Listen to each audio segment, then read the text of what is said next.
झांसी प्रयागराज खंड शिक्षक निर्वाचन क्षेत्र विधान परिषद के लिए भाजपा ने बुंदेलखंड महाविद्यालय के पूर्व प्राचार्य डॉक्टर बाबूलाल तिवारी को अपना प्रत्याशी बनाया है। जैसे ही इसकी सूचना उनके समर्थकों को मिली, उनके घर पर बधाई देने वालों का तांता लग गया। इस दौरान प्राचार्य डॉक्टर बाबूलाल तिवारी ने कहा कि अभी तक जितने भी शिक्षक विधायक विधान परिषद में पहुंचते रहे, वह सब अपने विद्यालयों को चमकाने का काम करते रहे। विधायक निधि का पैसा बारात घरों में लगाया गया है। हर क्षेत्र में उन्होंने अपना अपना एक प्रतिनिधि नियुक्त किया है, जिसके माध्यम से जिला विद्यालय निरीक्षक से मिलकर शिक्षकों का शोषण किया गया। भाजपा प्रत्याशी ने कहा कि भारतीय जनता पार्टी ने अब यह तय किया है कि जब उनके विधायक सदन में होंगे तो बेहतर शिक्षा व्यवस्था के लिए काम हो पाएगा।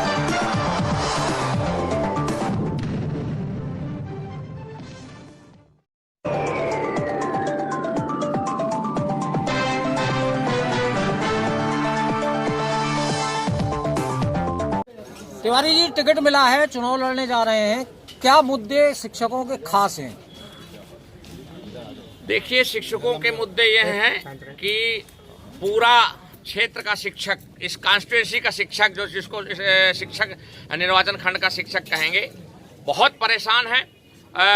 उसको अभी तक कभी भी अपना विधायक जो मिला है तो उसने क्या किया है कि केवल अपना अपना बनाने का काम किया है, अपने विद्यालयों को चमकाने का काम किया, विद्यालय बनाने का काम किया है। और उनके कुछ जो है मित्र लोग हैं, हर जिलों में एक एक मित्र पैदा करने का काम किया है।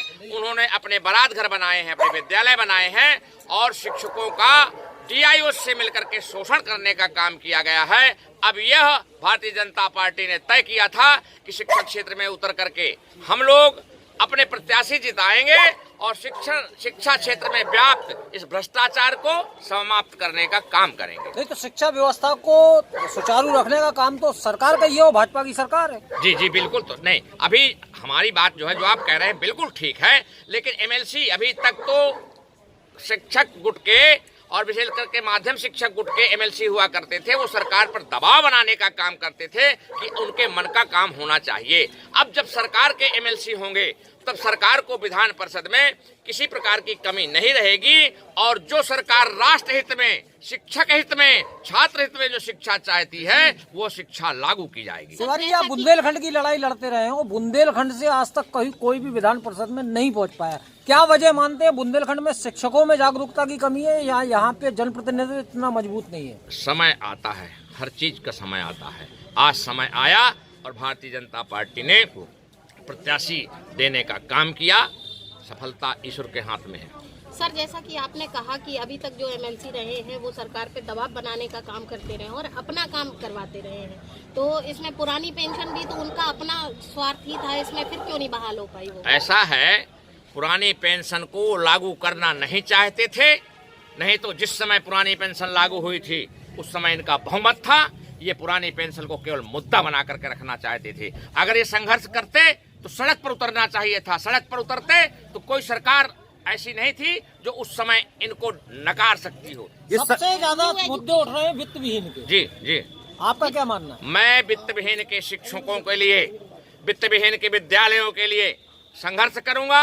अभी तक चाहे स्नातक की विधायक निधि रही हो या शिक्षक क्षेत्र की विधायक निधि रही हो, अभी विधायक वहां तक जो है नहीं पहुंच पाए सुवित्त पोषित विद्यालयों तक। अब वो सुवित्त पोषित विद्यालयों में पहुंचाने का काम किया जाए। तिवारी NEP को लेकर न्यू एजुकेशन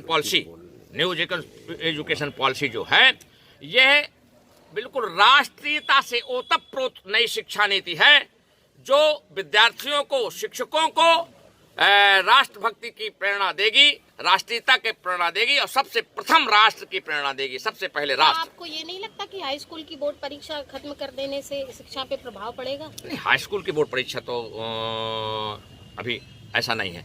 देखिए, जो नई एजुकेशन पॉलिसी का जब पूरी तरह से अध्ययन करेंगे तब हम पाएंगे कि जो परीक्षाएं होती हैं, अभी हाई स्कूल के, इंटर के बोर्ड बन रहे हैं और विद्यालयों के सेंटर बन रहे हैं। लेकिन एजुकेशन हब के प्रोविजन के साथ निजीकरण की ओर बढ़ा है। कैसा? नई एजुकेशन पॉलिसी में एजुकेशन टाउनशिप के नाम पे निजीकरण शिक्षा। देखिए भाई, यह बात तो आप मान लीजिए, जनसंख्या के आधार पर हम शुरू से देखते चले आए हैं। जितने विद्यार्थी हैं, जितने विद्यालय होना चाहिए, उतने विद्यालय सरकार बहुत जल्दी नहीं बना सकती है।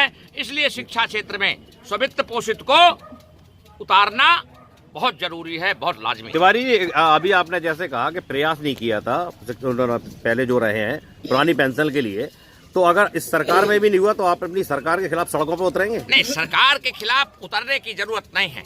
हम सब जब ज्यादातर बहुमत में होंगे, एमएलसी, शिक्षक एमएलसी भारतीय जनता पार्टी के होंगे, हम तय करेंगे कि वास्तव में शिक्षकों के हित में कौन सी पेंशन रहेगी, शिक्षकों के हित में कौन से कार्य रहेंगे, जो तय करके। तो आपको नहीं लगता पुरानी पेंशन शिक्षकों के हित में है? नहीं, ऐसा है, मैं बता रहा हूँ, पुरानी पेंशन हित में थी। ये कौन कहता है कि पुरानी पेंशन हित में नहीं है? लेकिन नई पेंशन की कुछ खूबियां रही होंगी, तब तो लोगों ने स्वीकार करने का काम किया। नहीं, नई पेंशन जब लगाई गई थी तो उस समय इन लोगों को बगावत करनी चाहिए था, संघर्ष करना चाहिए था, और संघर्ष तब माना जाता है जब सड़क पर उतर करके किया जाए। सर, नई पेंशन तो अपने ही पैसे को भविष्य में जाके ऐसा बिल्कुल नहीं है। उसका अध्ययन करिए। 10% पहले सरकार देती थी, अब वो 14% देने का सरकार काम कर रही है। हमारा 14% सरकार मिलाएगी और हमारा पैसा मिलाएगा। इस तरह से हमारी पेंशन अगर देखा जाए, उसको ठीक से पढ़ा जाए तो उसको भी बहुत अच्छा पेंशन में अच्छा